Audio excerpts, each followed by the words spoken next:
শুরুতেই দেখে নেব আজকের সংবাদ শিরোনাম।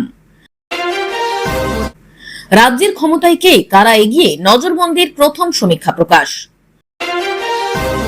ভোটার আধার রেশনে না, নাগরিক থাকতে গেলে হাতে রাখুন এই সব নথি। 26-এর নির্বাচনে কোন আসনে লড়বেন দিলীপ বাবু, ইঙ্গিত দিলেন নিজেই। তৃণমূলে ভাঙন, ভোটের আগে নতুন দল গড়ছেন হুমায়ুন কবির। ভোটার তালিকা সংশোধনে অসন্তোষ, বিহারে ভোট বয়কটের ইঙ্গিত তেজস্বীর, প্রশ্নে কমিশন। এবারের নির্বাচনে 70টি আসনও পাবে না তৃণমূল, রাজ্যে সেই খেলা ঘুরিয়ে দিলেন। হঠাৎ দরদ উঠল কেন, নাবালক দিলীপের মুসলিম উপমুখ্যমন্ত্রী মন্তব্যে প্রশ্ন হুমায়ুনের। এতক্ষণ শুনছিলেন সংবাদ শিরোনাম, এবার আসছি বিস্তারিত খবরে। 2026 সালের পশ্চিমবঙ্গ বিধানসভা নির্বাচন নিয়ে শুরু হয়ে গেল চুলচেরা বিশ্লেষণ, আর সেই বিশ্লেষণের প্রথম এক্সক্লুসিভ পর্ব সামনে আনলো নজরবন্দি। রাজ্যের 294টি আসনে ভোট হওয়ার কথা, আর এই প্রথম পর্যায়ের বুথ ফেরত জনমত সমীক্ষাতে স্যাম্পল সাইজ বিশাল 67,309 জন। 4 ধাপে এই সমীক্ষা হবে এবং এটি প্রথম ধাপের ফলাফল মাত্র। কিন্তু এখান থেকেই স্পষ্ট কিছু প্রবণতা উঠে এসেছে, যা রাজ্য রাজনীতিতে গুরুত্বপূর্ণ ইঙ্গিত দিচ্ছে। তৃণমূল কংগ্রেস 190 থেকে 205টি আসনে জয়লাভ করতে পারে, বিজেপি 55 থেকে 70টি আসন পেতে পারে, কংগ্রেস ও সিপিআইএম 3 থেকে 6টি আসনে সীমাবদ্ধ, অন্যান্য শূন্য, হাড্ডাহাড্ডি লড়াই 15 থেকে 20টি আসনে। আর এই ফলাফলে স্পষ্ট, এখনই রাজ্য জয়ের পথে এগিয়ে তৃণমূল কংগ্রেস। 2021 সালের মতোই তারা সংখ্যাগরিষ্ঠতা অর্জন করতে চলেছে, বরং আরো কিছু আসন বাড়তেও পারে। ভোটার তালিকার নিবিড় সংশোধন ইস্যুতে অসন্তোষের জেরে একযোগে ভোট বয়কট করতে পারে বিহারের গোটা বিরোধী শিবির। সেটা হলে ভারতীয় রাজনীতিতে নজিরবিহীন ঘটনা হবে। বিহার বিধানসভার বিরোধী দলনেতা তেজস্বী যাদব বুধবারই বিধানসভায় দাঁড়িয়ে ভোট বয়কটের ইঙ্গিত দিয়েছিলেন। বৃহস্পতিবার তিনি জানিয়ে দিলেন, ওই ইঙ্গিত শুধুমাত্র হুমকি দেওয়ার জন্য নয়, সত্যি সত্যিই বয়কটের ভাবনা রয়েছে বিরোধী শিবিরের। তিনি বৃহস্পতিবার জানিয়ে দিলেন, আমরা মানুষের সঙ্গে কথা বলবো, জোট সঙ্গীদের সঙ্গে কথা বলবো, তারা যদি চায় তাহলে ভোট বয়কট করার কথা ভাবা হতে পারে।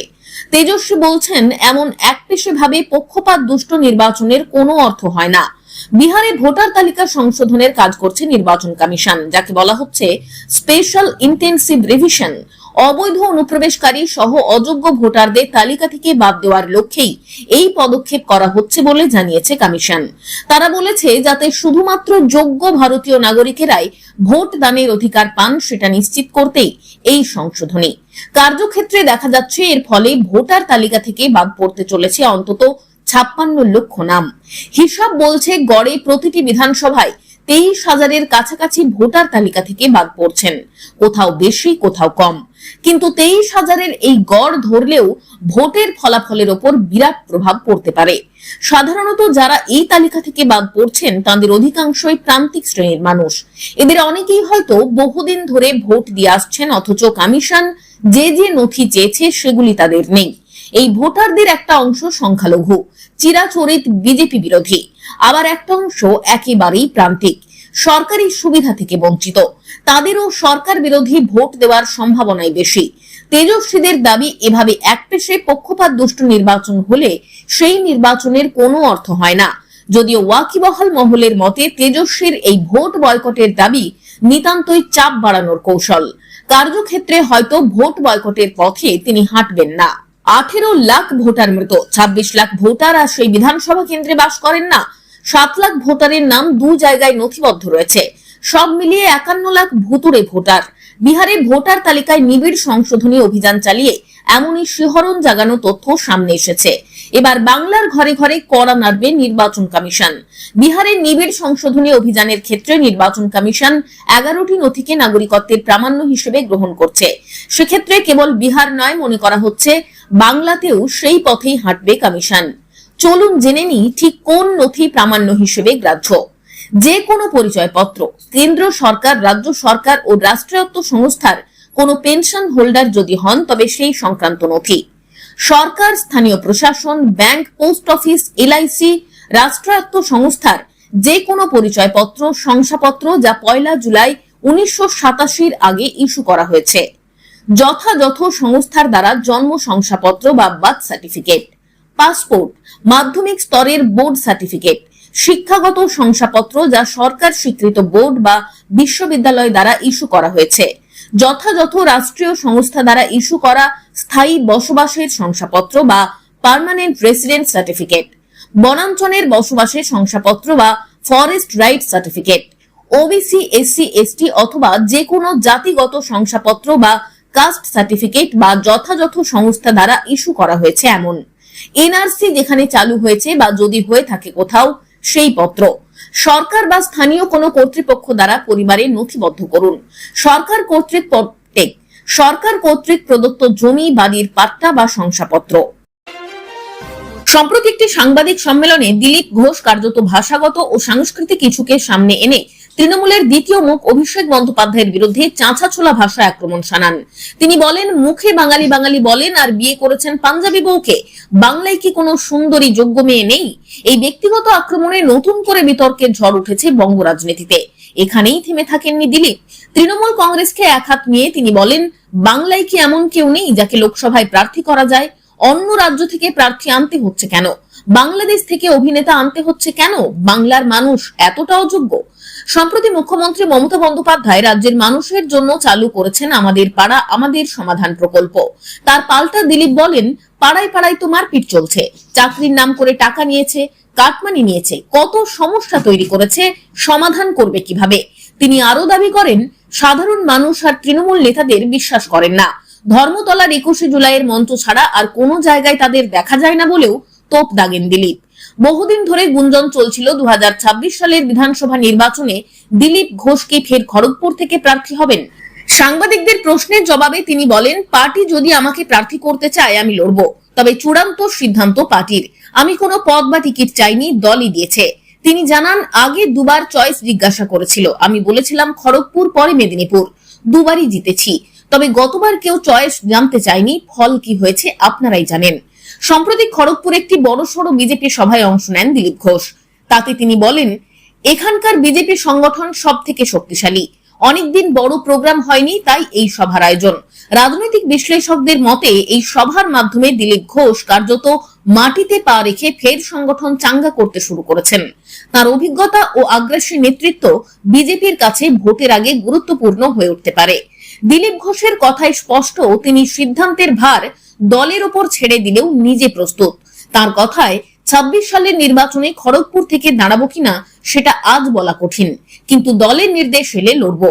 রাজনৈতিক মহলের মতে 2024 সালের লোকসভা নির্বাচনে তেমন সাফল্য না পাওয়ায় বিজেপি এবার প্রার্থী তালিকায় টেস্টেড লিডারদের ওপর জোর দিতে পারে। সেই তালিকায় দিলীপ ঘোষ অন্যতম নাম হতে পারেন। কিছুদিন আগেই দুর্গাপুরে নরেন্দ্র মোদী যেদিন সভা করতে এসেছিলেন, সেদিন সেই সভায় উপস্থিত ছিলেন মহাগুরু মিঠুন চক্রবর্তী। তিনি জানিয়ে দিয়েছিলেন, এবার থেকে তিনি সক্রিয়ভাবে বাংলার রাজনীতিতে বিজেপির হয়ে ময়দানে নামতে চলেছেন। আর সেই মতোই আজ থেকে একাধিক সাংগঠনিক বৈঠকে অংশ নিয়েছেন তিনি।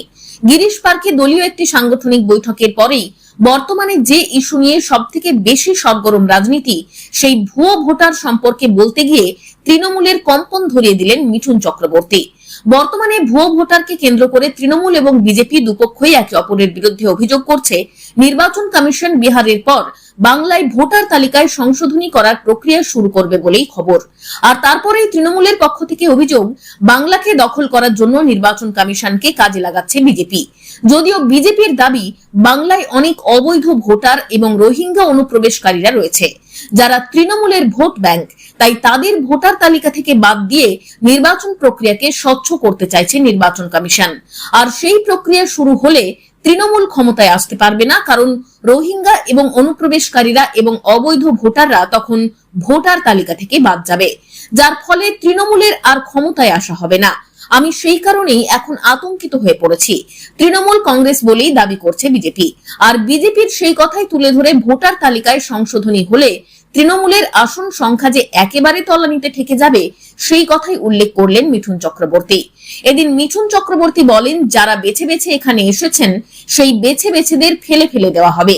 পশ্চিমবঙ্গে বেশি প্রবলেম, ওই জন্যই এখানে এত চেঁচামেচি হচ্ছে। ওরা জানেন যে বেছে বেছে যারা এসেছেন, বেছে বেছে তুলে নিলে এই সরকার 70টা সিটও পাবে না। অর্থাৎ এতদিন বিজেপি যে কথা বলেছে যে এই রাজ্যে অনুপ্রবেশকারীরা ভরে গিয়েছে এবং তাদেরকেই ভোটার তালিকায় ঢুকিয়ে দিয়ে তৃণমূল এতদিন তাদের ভোট নিয়েছে এবং পেছনের দরজা দিয়ে ক্ষমতায় এসেছে, ঠিক সেই একই কথা শোনা গেল মিঠুন চক্রবর্তীর গলায়। তিনিও স্পষ্ট ভাষায় বুঝিয়ে দিলেন যে এই অনুপ্রবেশকারীদের নাম ভোটার তালিকা থেকে বাদ গেলে তৃণমূলের সারে সর্বনাশ হওয়া শুধুমাত্র সময়ের অপেক্ষা। এবারে আমরা একটা প্রোগ্রাম নিচ্ছি। এই প্রোগ্রামটার নাম হবে আমাদের পাড়া আমাদের সমাধান। ওপর থেকে নয়, নিচ থেকে মানুষের কথা শোনা এই প্রোগ্রামটার আসল উদ্দেশ্য। তৃণমূল স্তরে গিয়ে মাননীয় প্রধানমন্ত্রীজি বারবার বলেছেন আত্মনির্ভরশীলতার কথা, কিন্তু কার্যক্ষেত্রে কিছু হয়নি। করতে হয় টোটালটাই স্টেটকে। আমরা এখানে কি করছি? আমরা যেটা আমাদের পাড়া আমাদের সমাধান, সারা দেশে এইরকম উদ্যোগ এই প্রথম। এখানে মানুষ নিজেদের বুথে, ওই ব্রিজ নয় বা স্কুল নয় বা বড় বড় প্রোগ্রাম নয়, সেগুলো যেমন ডিপার্টমেন্ট করে ডিপার্টমেন্ট করবে, এটা এক্সট্রা প্রোগ্রাম।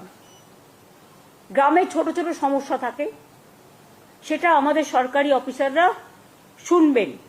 3টে করে বুথ নিয়ে একটা সেন্টার হবে, একটা পাড়া হবে। এবার 3টে বুথ নিয়ে আমাদের 80,000 বুথ আছে।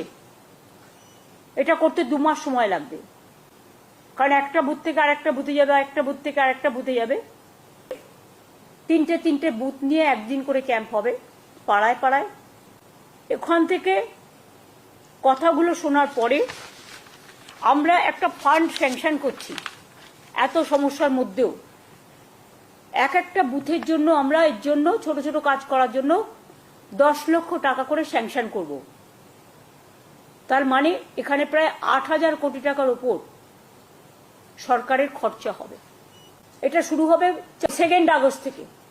আমরা এই জন্যই প্রোগ্রামটা করছি যে ছোট সমস্যাও কিন্তু অনেক সময়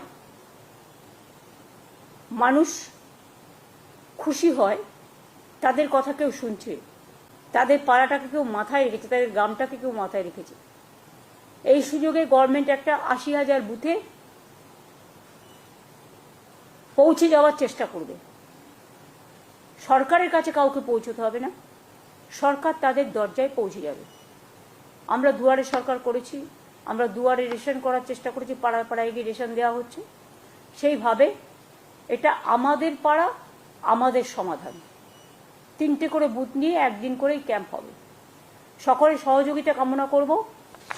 এবং এতে আমি আগেও বলেছি, আবার বলি, 8,000 কোটি টাকার উপর খরচ হবে, সেটা স্যাংশন করা হয়েছে এবং সমস্ত কাজই শেষ হবে। পরিকল্পনা থেকে রূপায়ণ সময় বেঁধে 180 দিনের মধ্যে। মানে এখানে 3 মাস বলছে, কিন্তু আমায় করতে হবে 2 মাস।